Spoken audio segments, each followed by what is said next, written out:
I hate the clap sync. It's useful and you have to do it, but I fucking hate the clap sync. Why do you hate the clap sync, man? Because it's just there's got to be a better way to do it, and I don't know why. Because there's not. It's easy. It's so easy. Now you've turned me back up. Now I can bear. Now you are screaming in my ear. And Chandler, I love your voice, but not that much. How about now, Daniel? How about now? Yeah, that's Can you hear yourself? Yeah, I can hear myself. I'm also just kind of a loud boy, so I try to keep it down. But sometimes I get excited. I get in my Andrew moments. You know what I mean? Where I just start screaming at the camera about how I hate women. Yeah, here's the thing. That's probably the worst person you could have possibly compared yourself to. All right, and welcome to a new installment, a very short installment that we have going on right now called the As You Like It series. We are sitting here with two members of our cast and Andrew. So, if we can go ahead. That's a bold bit you're sticking to.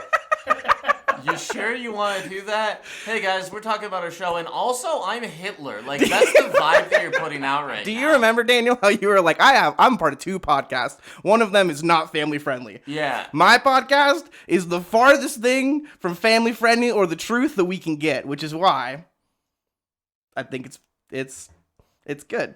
Oh, that's why. Yeah. Oh, okay. I think so. Fun. I think so. That's so fun for you. Yeah, so I'm here with two members of our cast. You guys want to go ahead and introduce yourselves real quick? No. Okay. Daniel's so upset that he agreed to do this podcast. He's like, yeah, I'll do it. And then he got here and he's like, I did not sign up for the right thing. Let Raven go first.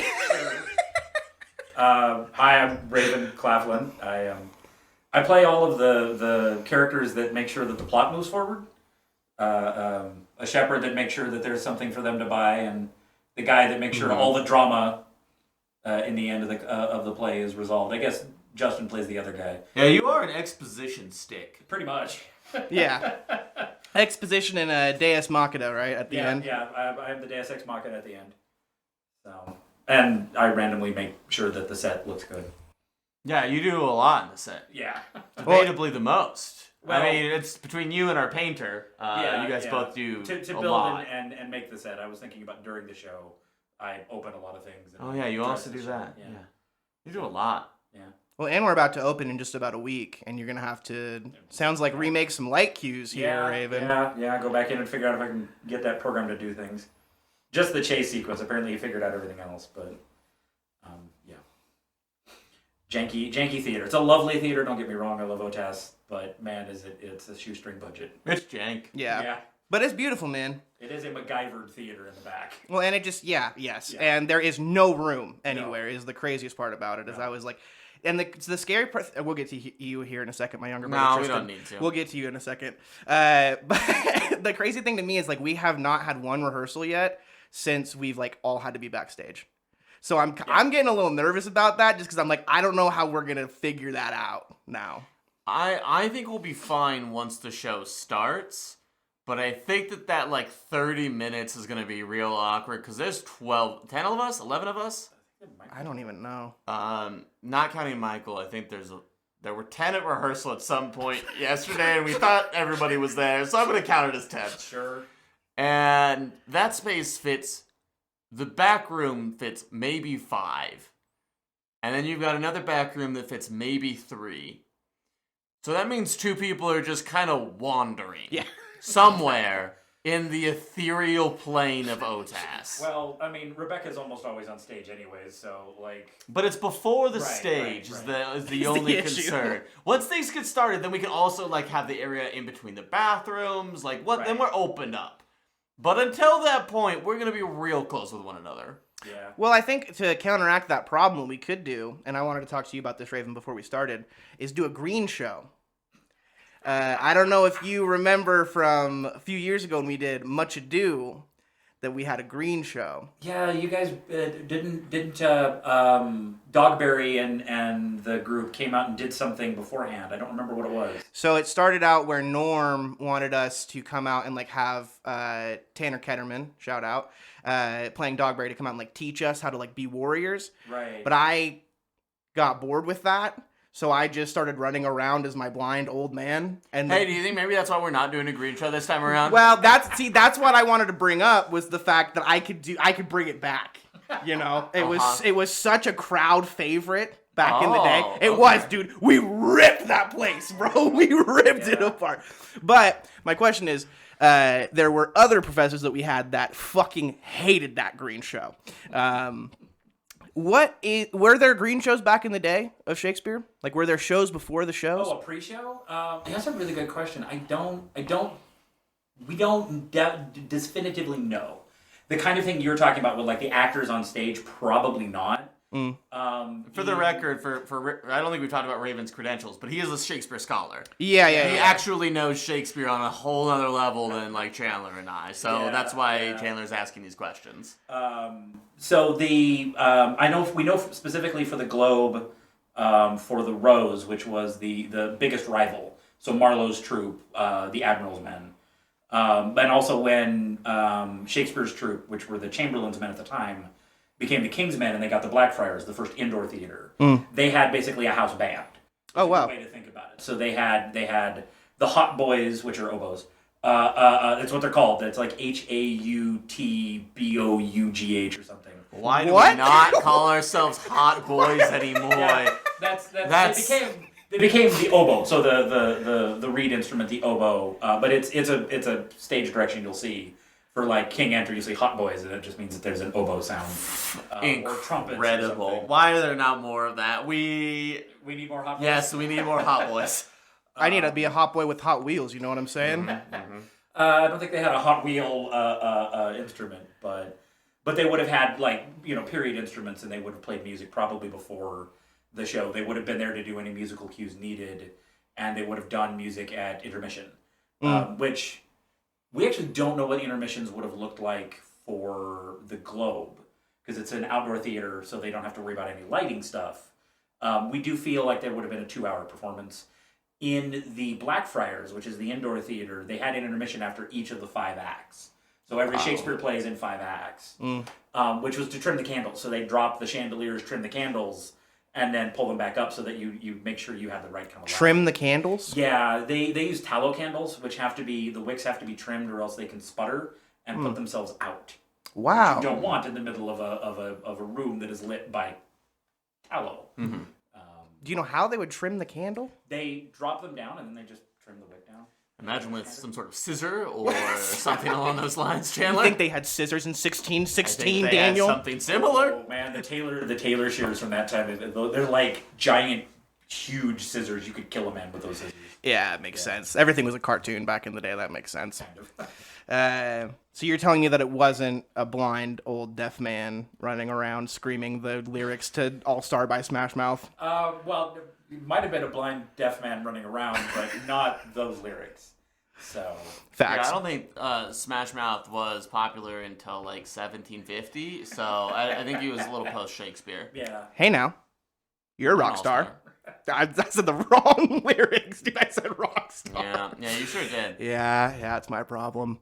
That's the only one, though. Chandler, flawless being, other than he forgets the titular lyrics to Smash Mouth's All-Star. I honestly haven't made a mistake up until this point in this podcast. Yeah. Not one. No. I didn't call myself any sort of guy. No. I didn't call you my brother at all, Yeah. certainly. No. And before this, I have never sinned a day in my life. I have Bibles all around this place, man. Right. Different versions and shit. Yeah. Daniel. Yeah. Tell us about yourself. I'm Daniel. I play Touchstone, and that's what I do. We talked about your podcast enough that I was like, no, it's Hearthstone. It's weird. It's weird. Yeah. Yeah. I play a lot of video games. I stream on Twitch. I do a lot of improv, and I've been acting for a very long time. Graduated from ISU, and I've stuck around and done a lot of community theater stuff.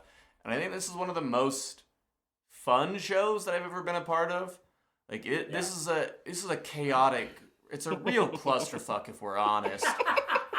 But yeah. But it's also like just so very fun because the number of times I was talking to my friend about this, and I was like, I enjoy because we've rehearsed a decent amount, not certainly not too much, But No. I feel confident. Like, there have been shows that we go into opening week and I go, there's no way anybody knows their lines. I feel confident that we'll at least get there. And, like, we can at least, like, cover each other and blah, blah, blah. Yeah.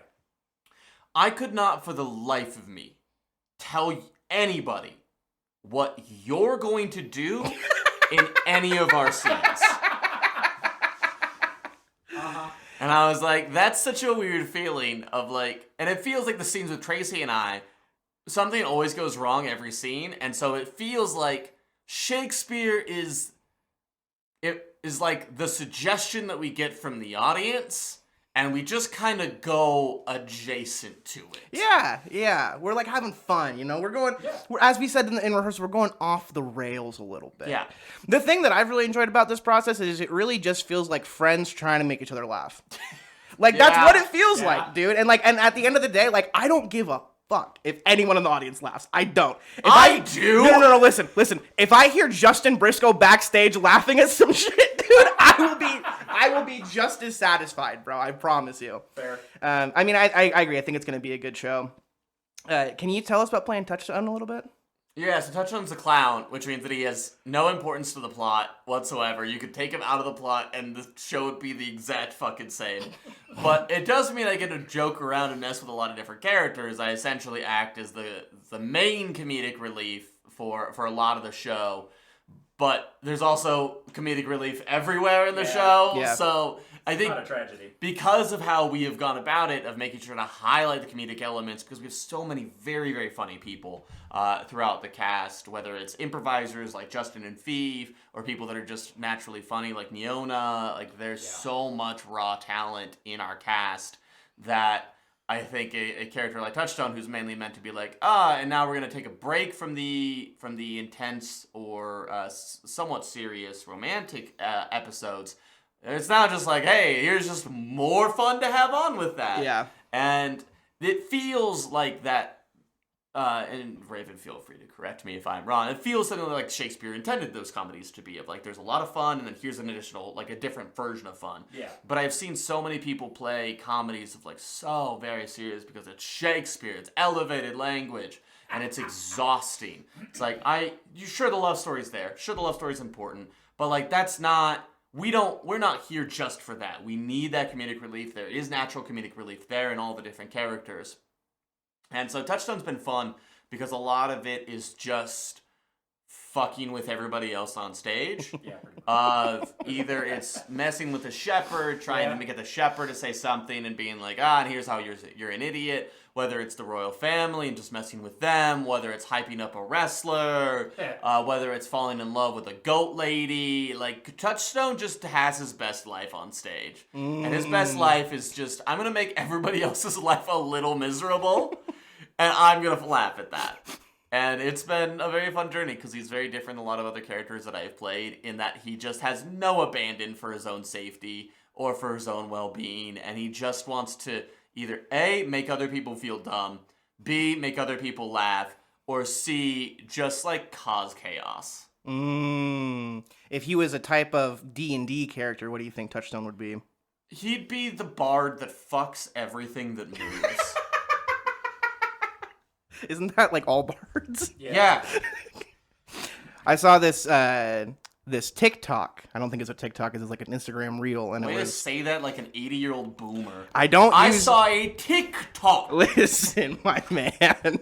On my mobile phone. The only TikTok I know is my grandfather clock outside. That's yes. So I was watching that, and I saw this video of this guy who was like how normal people deliver pizza, and then it was like how wizards delivered pizza, and it was like he gave you the pizza, but then he died because like a D4 killed him or whatever. A barbarian, he just like threw the pizza at you and just like sat on your face. And then it was like a bard, and he was like turning around. He was back. I'm sorry. Did you use the phrase "and then he sat on your face" and you just moved past it? He just sat on their face, dude. That's exactly what happened. Right. He threw the pizza at them, and then essentially like.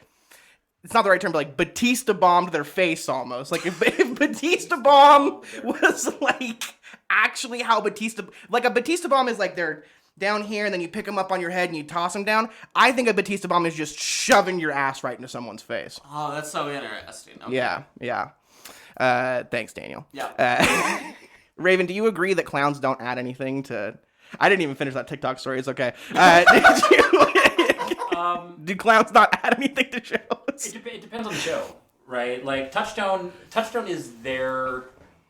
And it's been a while since I've actually read the full text of As You Like It, because we have a heavily cut script. Yes, we do. There are a couple of scenes with Touchstone missing, but I don't remember. I think Daniel's right in the case that Touchstone doesn't have any major impact to the plot, but there are clowns that have some importance to plots. 12th Night has Festy.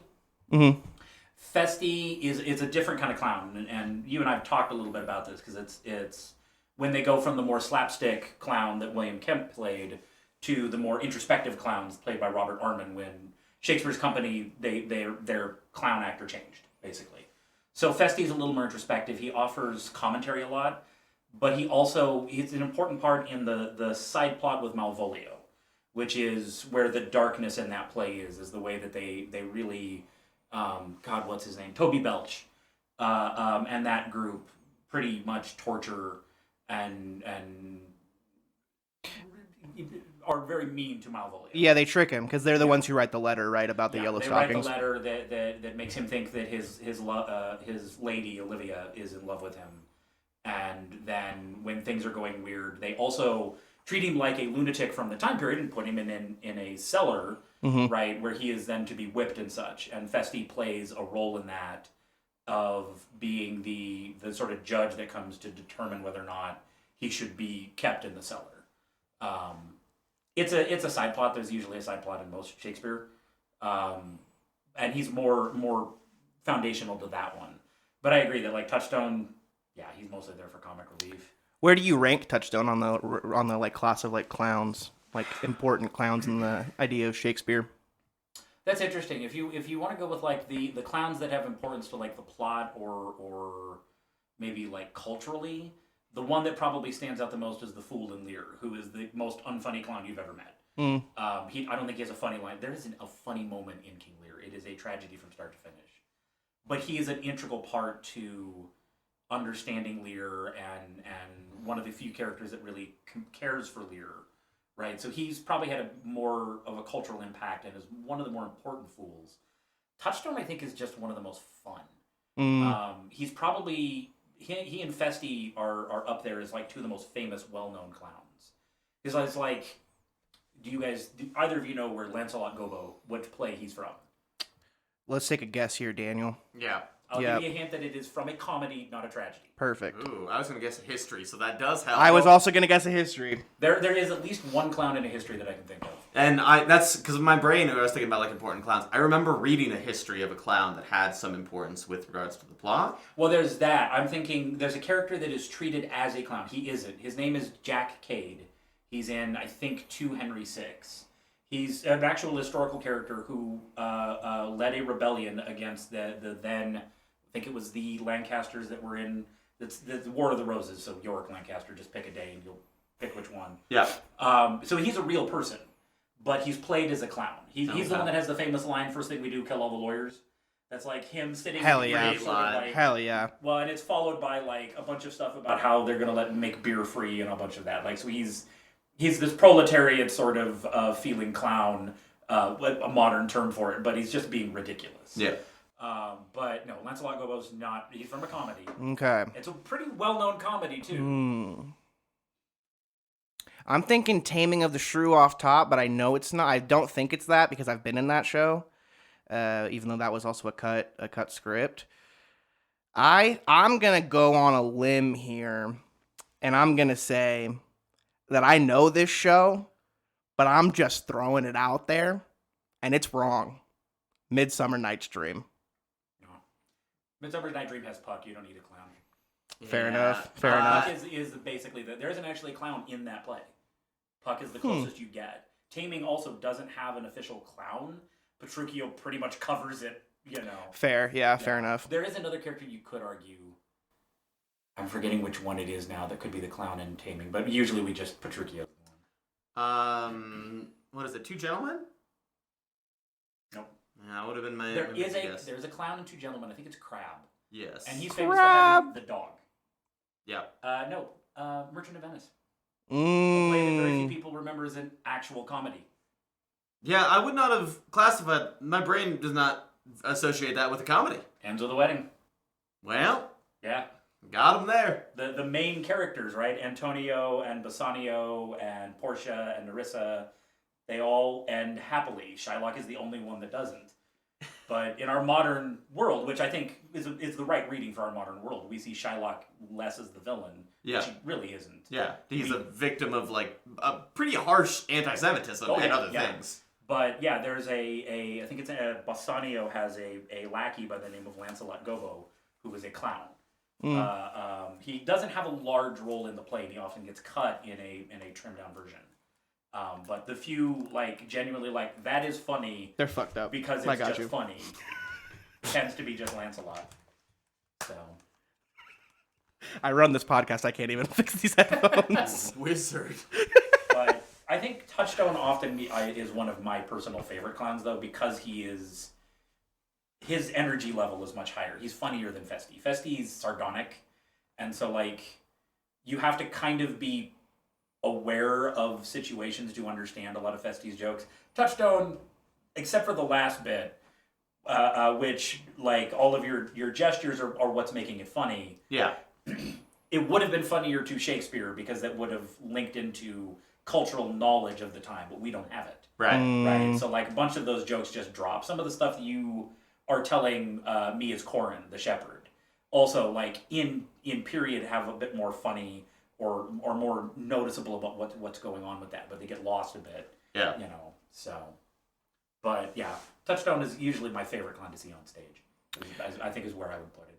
Now, before the show, Neona comes out on stage and says that we are the best Shakespeare in the world, right? Essentially.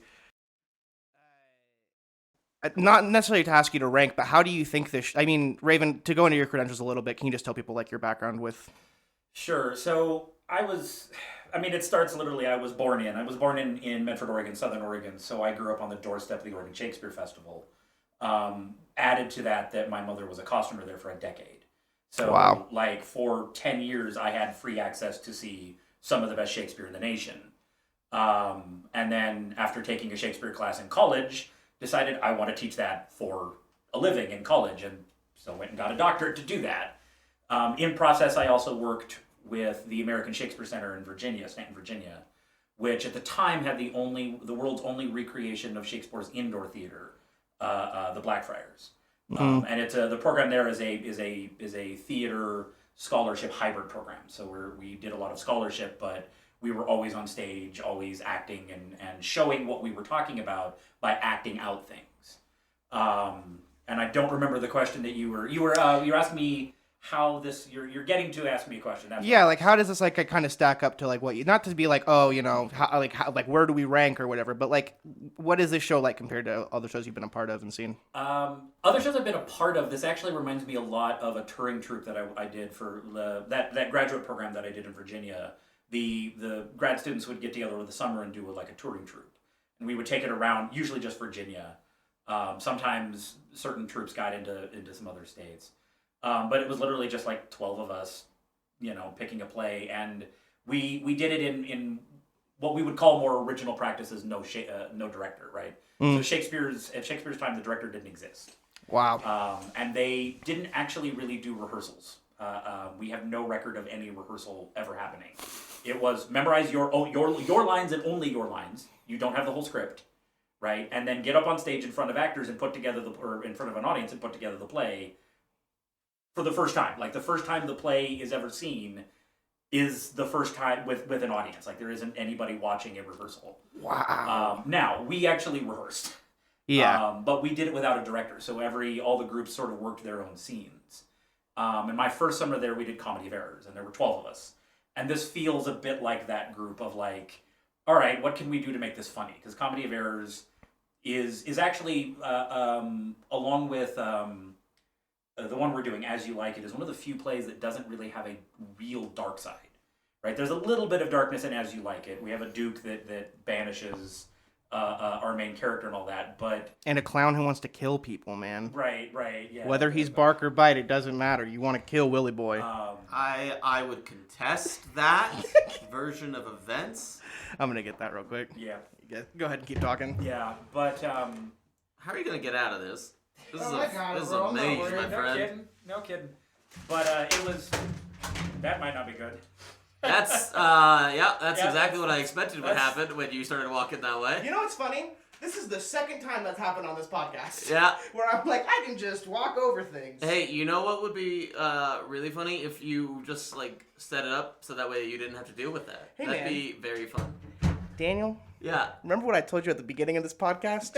Remember who I am. Yeah. Okay? I'm sorry. You're Andrew. I'll mute his name every time they say it. And then they're gonna listen to the podcast. Go mute whose name? Oh, Mike, you still get to hear everything? Yeah. Yeah. Yeah. Comedy of errors. Yeah. Comedy of errors. Very It was- funny. yeah, it was- a lot it of was similar. jokes. A lot of. I mean, these were actors mostly, not improv comedy people. Yeah. Right. So the level of joke was probably not as ridiculous as we get to from time to time. And Yeah. I think Notes, the equivalent of Notes, which we didn't really do because there's no director, but like the debrief afterward wasn't just an excuse for Justin to make jokes. But- I will say that is one of the more unique things about this process is, so for people that have been in shows before, a lot of times at the end of rehearsal, you will get notes based on things that happen, things your director wants to change, modify, or liked.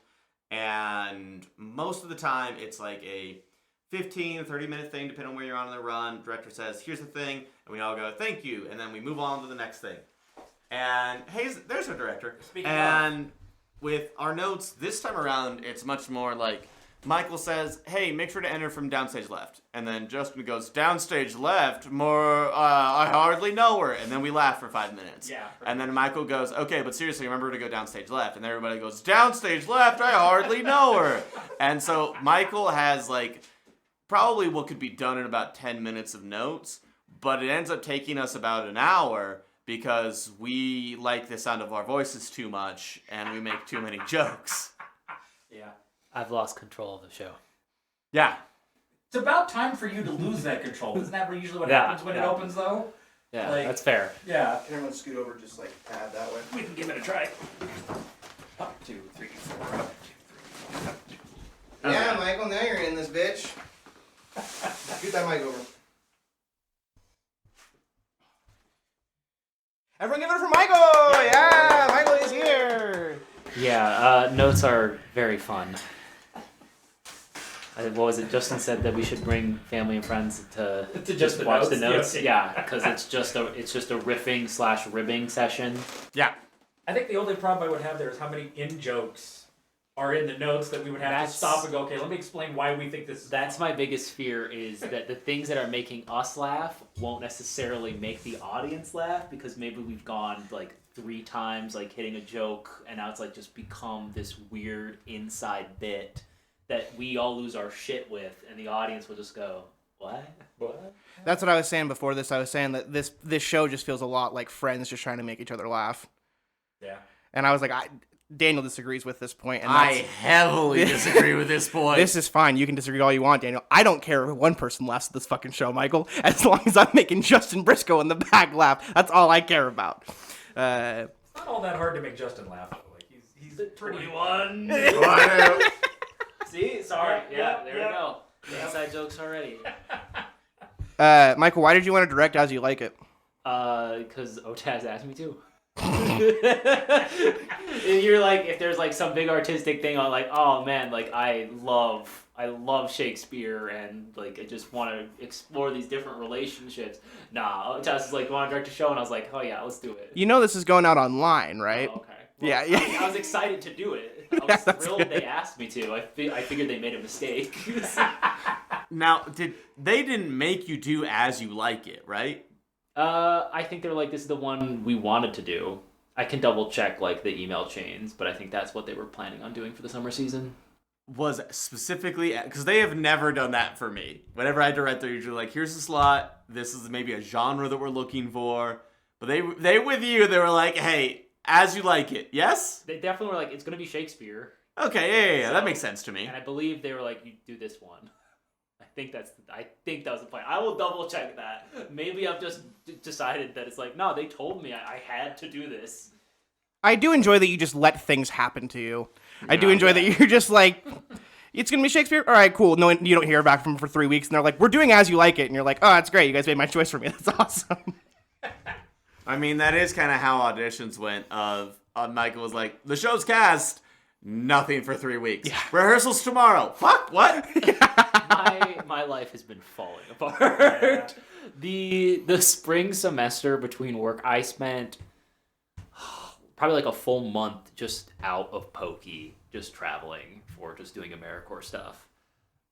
So I apologize that this definitely took a little bit of like the back burner, but I also wasn't super worried about it because I mean I have half of like the OTAS board, and I mean a majority of the OTAS board is already like comedy project members. Yeah. So You're telling us that that this free play is taking a back seat to your paid job? That's crazy, Michael. I mean, not now. Now I'm just like, okay, goodbye work. I'm gonna go do my play because it's the summer and you guys don't need me as much. But Why did you guys decide to do this show? I mean, Raven, I know that we kind of brought you in a little later. Yeah. it's because I asked them, like, I mean, OTAS asked me. Michael actually asked me pretty early. We met in May, I think. Yeah, I was like, Raven knows what Shakespeare is. He should explain it to me. Yeah. Raven has forgotten more Shakespeare than I will ever learn. Thank you. So I don't know why I wouldn't use that as a resource. Yeah, but I think we talked even before casting. No, you'd done casting because we talked a little bit about Daniel playing Touchstone. But it was like right after that you and I talked at Goodies. And then I didn't hear a thing about anything going on with the play or any of it until I hear from Daniel going, are you free to do this? We need someone else. Like, we lost a person. There's roles on cast, and we open in a month, and I'm like, hang on, let me look at my schedule. Which is really just like, how many Saturdays am I going to lose on my D&D game? So Yeah, so you're welcome, Michael, for bringing Raven on as an actor. Otherwise, I don't know if we'd have the 3 different parts that you play filled at this point. Because we exhausted everybody else that we knew. I mean, the next step was going to be my wife, right? Yeah. Pretty much. Well, we lost our Orlando Twice. Oh, God. We lost, and then Raven's playing Corin and Jake's the boy. Jacques Du Bois. Jacques for him. Jacques de Bras. Jake's for the other one. Jacques de Bras. Jacques de Bras. Jacket. And so then I forgot what I was gonna say. What a great segue. Dude, I'm a great host of a podcast, to be quite honest with you. Yeah, and then so we tried to get another Orlando. We ended up finding Todd, right?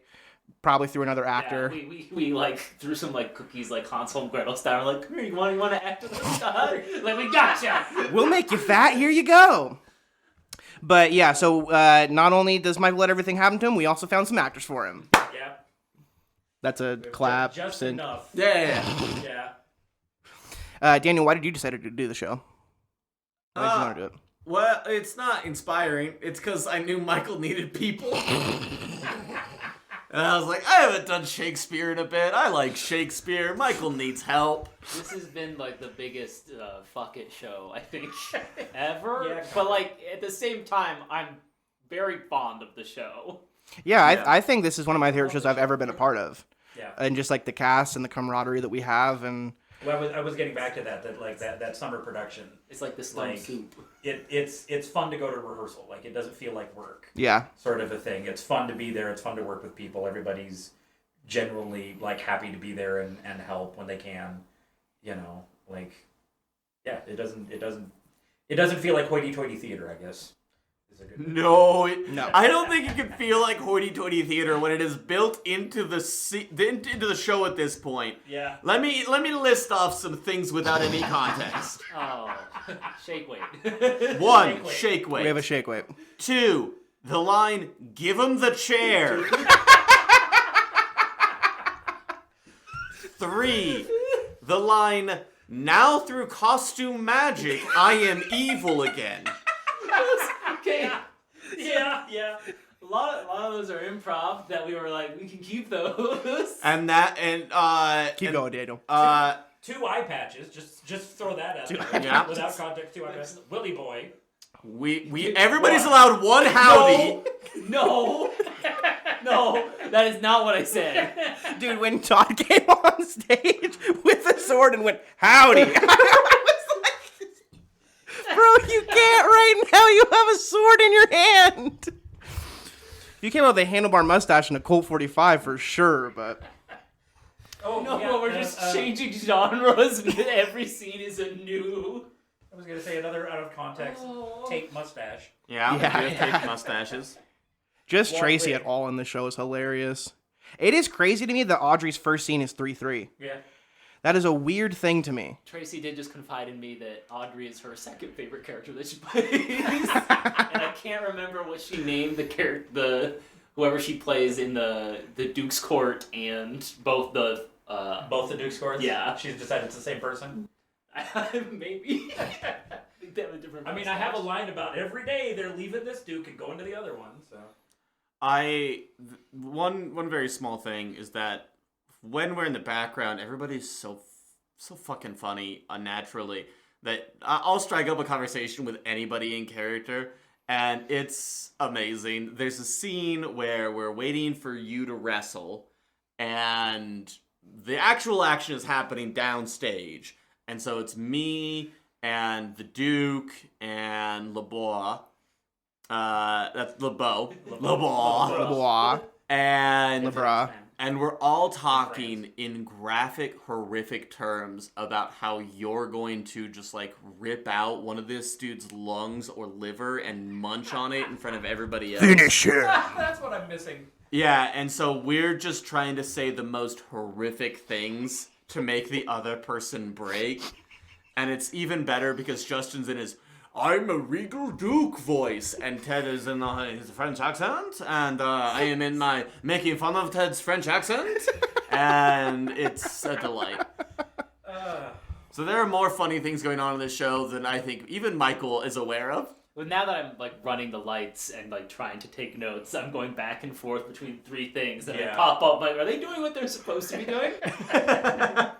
Probably, but if the audience thinks we are, right?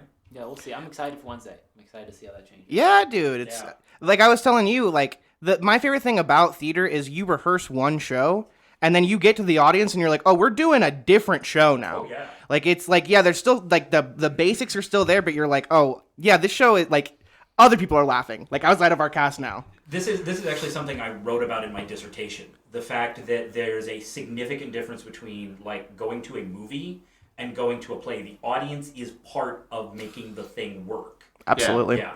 I was at I think it was the Utah Shakespeare Festival, and they did an actor talk back, and the character that played Brutus, he straight up just told the audience like, you're kind of complicit in the murder of Caesar, because at any point you could be like, Caesar, no! I mean, like, you don't, because you know you're not supposed to because it's a play, but at the same time, like, you're along for the ride. That's, again, another paper I worked on. My master's thesis was like, why do we like Iago and Richard III and like Edmund the Bastard? Stockholm Syndrome. I've seen this guy the most times. I recognize him. But it's also branding. that like all of them, Aaron the Moor is another one. Those are the big four, right? Aaron, Edmund, Iago, and Richard III. They all conspire with the audience from the very beginning. They take moments where they're called soliloquies, but what they're actually doing is not thinking to themselves on stage. They're literally talking to the audience. Richard III's opening line, now is the winter of our discontent, made glorious summer by this son of York, is literally, he is telling the audience, all these wonderful things have happened and everything's happy, but I'm pissed off, so I'm going to go kill a bunch of people and become king. Watch me do it. Is there a Shakespeare play that does not start with just flat exposition? I mean, there's several, yeah. Okay. Hamlet does not start with exposition. Yeah, they start with seeing the ghost. Yeah. Macbeth And then it goes doesn't into start with- this. Macbeth doesn't start with exposition either, it starts with witches. Now, let me ask you this real quick, Raven, because we were in the theater the other day and I asked you, what is your favorite Shakespeare show? And you looked me dead in the eyes and said Macbeth. Hell yeah. Now I played Macbeth, so I got a lot of respect for that part. And I don't say that in the theater. Now, you are a doctor. So, who am I to say, right? Do you think I'm silly for believing that? No, not necessarily. I understand the mythology behind it. Years I followed it, But after working with the play and dealing with a Shakespeare festival, right? So many times, I think they did Macbeth twice in the 3 years I was there in 2 different versions. And just like listening to sort of the argument as to why, like the actual, do you know the story of why that's a myth? Like, Isn't it because when they said it in the theater when they weren't doing the show, like people died? No? Okay. that's what it's become, right? And See, it's I'm an also idiot. Like, yeah, no, you're fine. It's very like you have to go and do some research to find it. Note that he Right. said, no, you're fine, not no, you're not an idiot. You're not an idiot. It's okay to be an idiot, Chandler. But you're also fine. You're an idiot. You're but an for 8 out of different 10. Reasons. So the whole big superstition about the name in theater comes from the late 1700s, early 1800s English theater, where they were trying to mount new plays quite often, right? Okay. And what would end up happening is they put on a new play. Literally, that's all people have, right? They have plays, they have books, they have newspapers. No podcasts, no radio. If it wasn't popular, what almost always happened was they would default to Shakespeare. The most popular Shakespeare at that time was Macbeth. So the sort of running joke behind stage, sort of an in-joke, became, don't say the name of the play or else we're going to have to perform it. Ooh. Right? It wasn't that people would die or there's this big curse. It was, don't say it. We don't want to do it. We're tired of performing it. Wow. And then over time that evolved, like the telephone game, to become this big sort of like, oh, people will die if you say that. No. More people have been heard on like Comedy of Errors or Two Gentlemen of Verona, which has a scene with some climbing going on. So like people fall from the stage, right? Than Macbeth, which has nothing like that. Or like I can imagine the Tempest might get pretty wild with the storm. Yeah, Tempest. I know of injuries on Tempest, Two Gentlemen of Verona, Caesar. several Cymbaline's Caesars got over the years. a god riding in. Oh yeah. Depending on how you do it, if you do it proper, Cymbeline Yeah. has a god that rides in on an eagle from the heavens. It's the only time a god appears. At least one of two, come to think of it, because Hymen technically appears in As You Like It. I'm glad that it's cut. The lines It are, makes no sense because No. maybe in the original cutting it's like, oh look who comes, the god Hymen. right. It's like- The original, the It's- cut we have has just stolen some lines and given them to Celia. But it always actually does feel weird that literally the god of marriage shows up to be like, ha, everything's great. So because we have like two of like you can have Jake de Brach, or you could have Hymen, but Right. having both, you're just like, okay, yeah. Shakespeare's like, oh, we've been here for like 2 hours, I gotta wrap this up. Which can't be true for Shakespeare, because I've read Richard III. That thing never ends. It can. We did a Richard III in college, and it clocked in at 3.5 hours. Good Yeah. God. Fucking hell. Every time we got to intermission, it was 9:45. I was like, people are gonna leave. They did. Some did, but not a lot. I always, it's one of the things I do wish Norm had contacted me before he, because we'd already planned that I was going to dramaturg that. Yeah. He didn't contact me before he picked the text. He picked the folio text, It's which is the so longer of the long. Oh, There's no. a Fornarotto text. It's much quicker. It cuts out a number of things. It's yeah. Did he also add some of his own exposition too? No, he didn't add it. He didn't need Good to old add it. Norm way. No. I did write a few lines for him, but it was more like, we need to change this line because it doesn't make logical sense based on this other change that we've done over here. I'm like, all right, here it is. In iambic pentameter, go. Because that play is lockstep iambic pentameter. I hate that opening monologue. I get it. It's beautiful. It's awesome. I hate saying shit like barbed. I don't like, because when I'm scanning, because here's the thing, we just did this Book of Will show, right? And at the end, we like came out and like everyone gave monologues at the same time. I had to do that monologue, and man, when I tell you I fucked that monologue up, and not in a good way, like I was like, man, why are there substitutions every line, man? And Vanessa was like, well, you're supposed to say bar bed and like things like that, and I was like, oh, and so I didn't like that monologue, but it's a beautiful start to the show, and I would have loved to see Tanner Morton. Yeah, Tanner did a pretty good job. It also, that monologue, the thing to remember about Richard III is it's the fourth in a series. But And it's so you the third. Right, but you've also had 3 Henry VI plays before that play shows up. Mm. Right, it's the end of the War of the Roses sequence. You've already met Richard III if you watched all 3 of them, because he shows up as a character in 3 Henry VI, where after he kills Henry VI in the Tower, then says, I'm going to try to do what I can to become king. You've already been set up for that if you've seen that play. How much do you think you'd have to pay the average person to sit through all 3 Henrys and then Richard III? No leaving the theater. You can go to the bathroom. No. No intermission? That's like, You can there's concessions, there's bathroom, there's things of that nature. So they're not like stranded, but they can't leave. people are willing to do that for the 3 Lord of the Rings extended cuts. I mean, come on.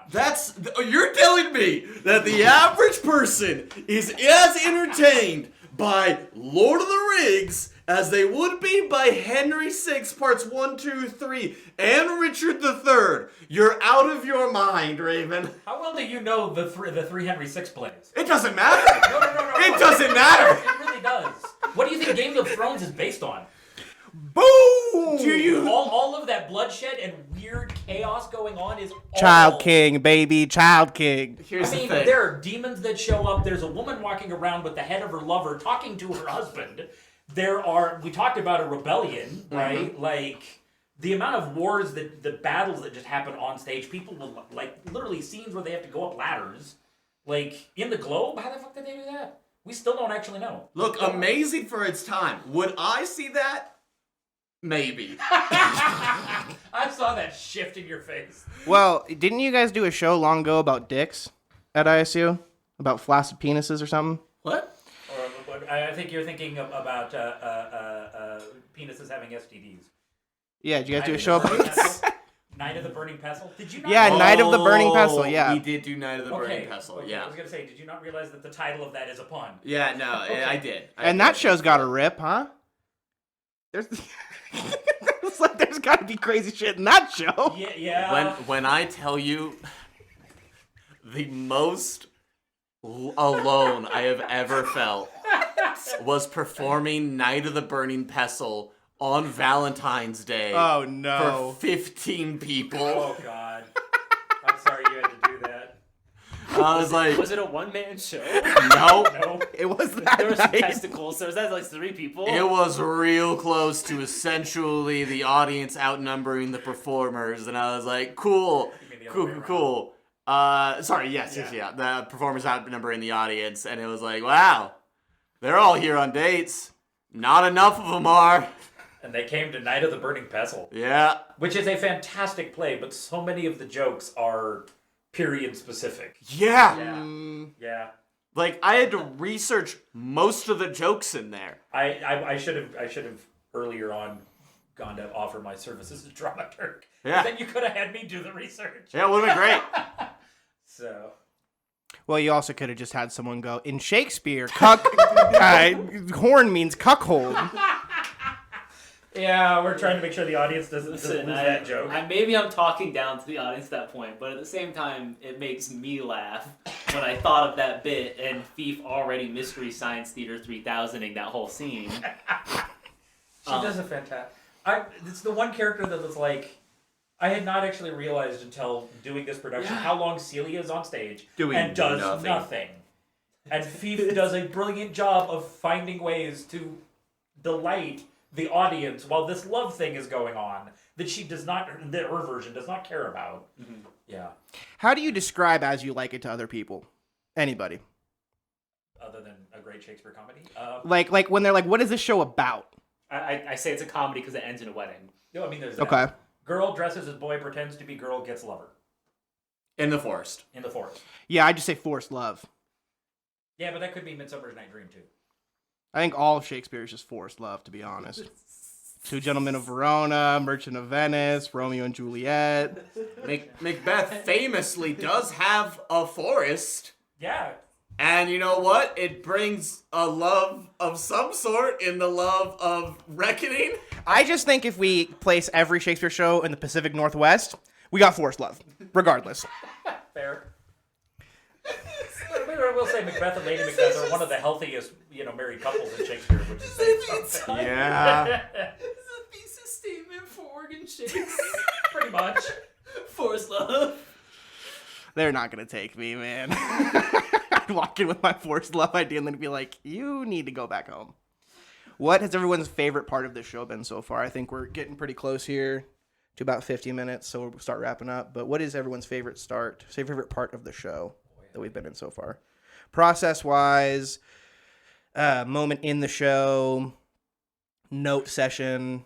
But I can say, I think there's some funny moments, and I've had a lot of fun working with Michael, like, for the lights and the set and stuff, because I got my start as a tech in theater.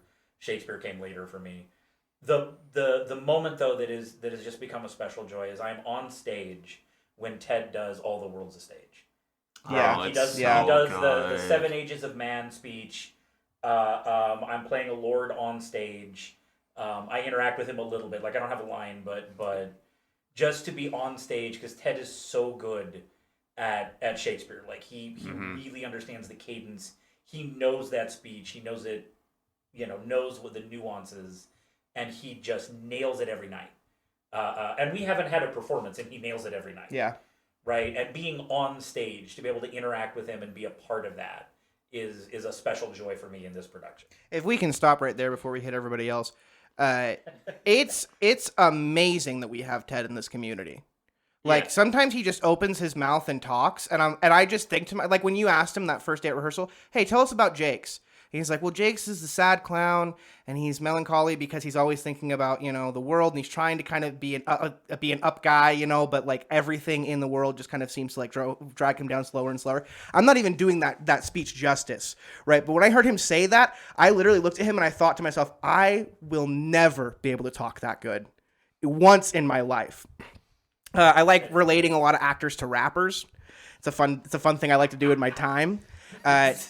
Jack Johnson, not the guy who makes potato pancakes, but the one that we all know. Yeah, what a very good specific bit about, hey, here's a friend that I know that you don't. 21. This is this podcast, Daniel. He used to be my Eminem, but I think Ted is Eminem. That's what I think. I think he's the greatest. I think Ted, I've seen a lot of Shakespeare in my day, and I think I've seen a lot of improv in my day, and I think Ted can stack up with any Shakespeare actor I've seen in person and any improv actor. He's just so flawless. And that speech, every single time, I'm mostly like in the audience, I'm playing games, I'm on my phone, I'm dicking around. The one part of the show that makes me put everything down and just focus is that speech. It's perfect. Yeah. I will echo that Ted has the Shakespeare chops. Like, I've worked with some that, like, I have like literally uncles in my family, not by blood, who were, a decade at the Oregon Shakespeare Festival. I've seen Brana live on stage, and I think Ted would do a better Macbeth than Brana did. Wow.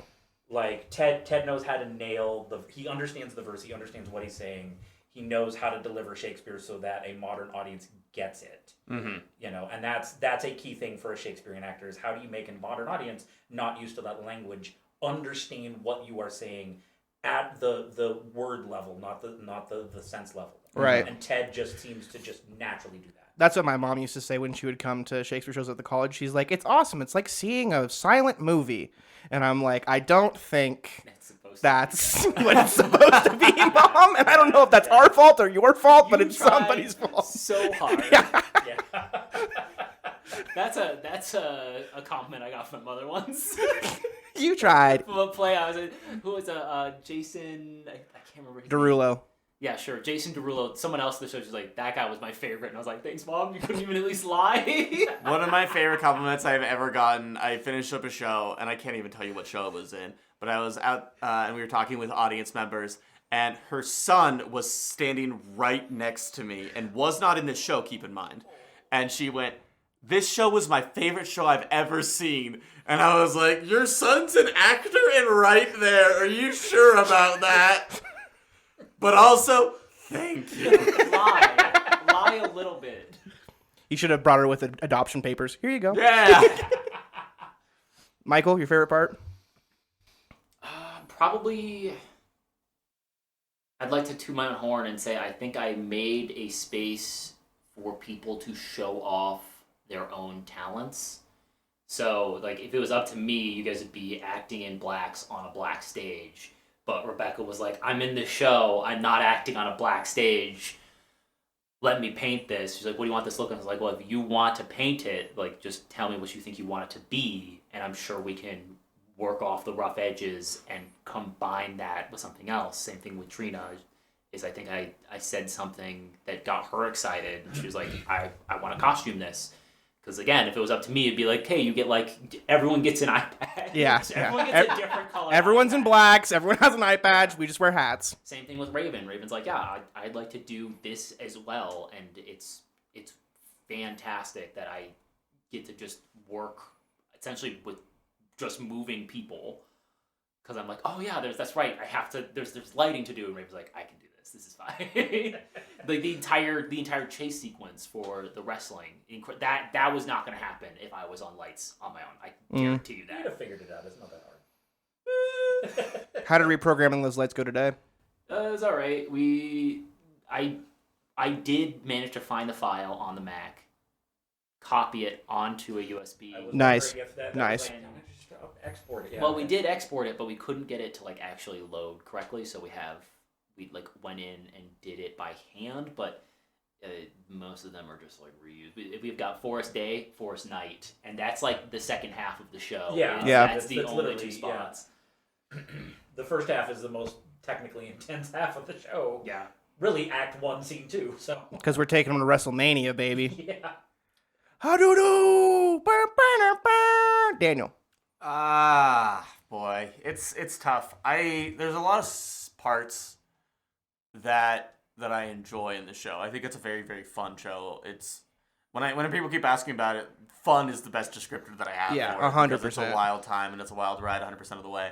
I think as far as the process goes, Michael, to his detriment, has never told anybody no. No, and I've definitely told some people no. He's told me I'll only get I've one definitely Willy told boy. Taylor no multiple times. A lot. I want to echo with it that you've told people no after they've it's more like they have decided to ask forgiveness, not to ask permission, right? Mm-hmm. You tell them no after they've gone too far, not before that. Yeah, and I feel like because of that thought process, we have some of the most insane shit in this show. Yeah. The whole wrestling sequence, I love Absolutely it. ridiculous. It's so dumb. It's so dumb, and I love it so much. Just from everybody interacting. We had Tracy with the chair. I think the fight choreography is over the top and very silly.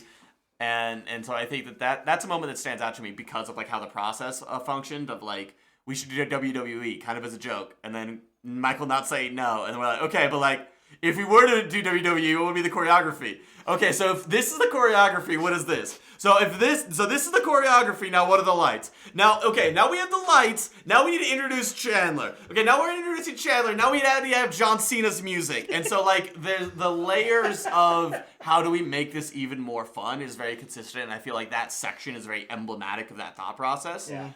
I think my favorite moment is probably the first scene that I have with Audrey, just because Tracy is such a great scene partner, and whenever I'm on stage, especially in Shakespeare, I want to be as energetic as Tracy and as specific as Ted. Those are my two goals.